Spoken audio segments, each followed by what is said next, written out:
Good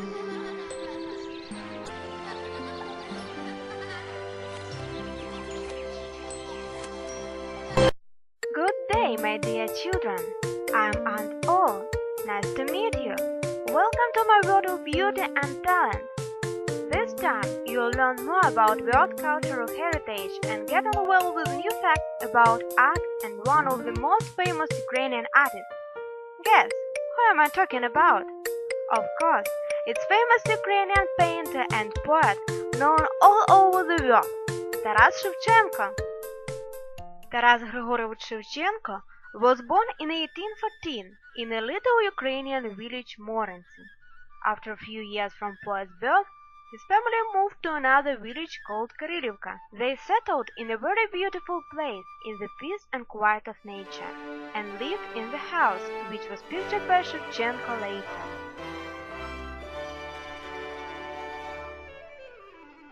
Little Taras was fond of listening to folk songs. Sometimes, musicians who traveled all over the world came to his village and played special instruments called kobza. That's why Ukrainians call them kobzars. The boy was keen of historic ballads and dumas, learning interesting facts about history and heroic past of his people and country.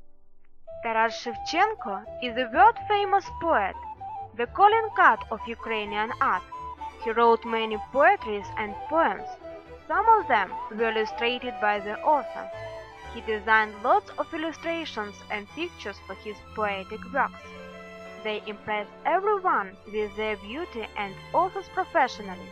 Among his works there are landscapes, portraits and self-portraits. From generation to generation, Ukrainians keep admiring Shevchenko's talent. They keep poets' testament to love their motherland and to be the real patriots. Kobzar's poetries were translated into 12 languages. It's interesting to know how Shevchenko's works sound in English, isn't it? So make yourself comfortable and get ready to listen to poetry with me. I was 13. I headed lamps beyond the village on the lea. The magic of the sun, perhaps, or what was it affected me. I felt with joy, all overcome, as though with God. The time for lunch had long passed by, and still among the weeds I lie, and prayed to God. I not know why it was so pleasant then to pray. For me, an often pleasant boy, oh why such bliss so filled me there? The sky seemed bright, the village fair, the very land seemed to rejoice. The sun's rays warmed, but did not sear. But not for long the sun stayed kind. Not long in bliss I played. It turned it to a ball of fire, and set the world ablaze. As though, just wakened up, I gaze. The hamlets drab and poor, and God's blue heaven, even they, are glorious no more. I look upon the lamps I tend. Those lamps are not my own. I eye the hut wherein I dwell. I do not have a home. God gave me nothing, not at all. I bowed my head and wept. Such bitter tears, and then, alas, who had been sorting hemp, not far from there, down by path, heard my lament and came across the field to comfort me. She spoke a soothing phrase, and gently dried my weeping eyes, and kissed my tearless face.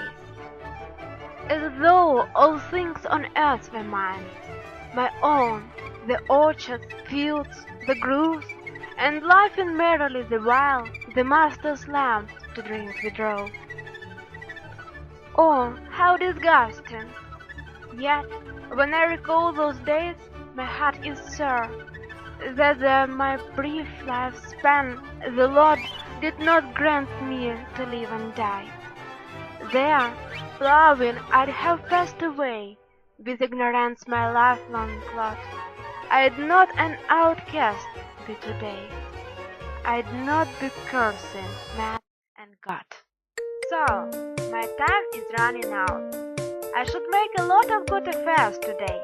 I hope you have learned many new facts, enjoyed Shevchenko's pictures and poetries, and made your inner world wider. I wish you good luck. Goodbye.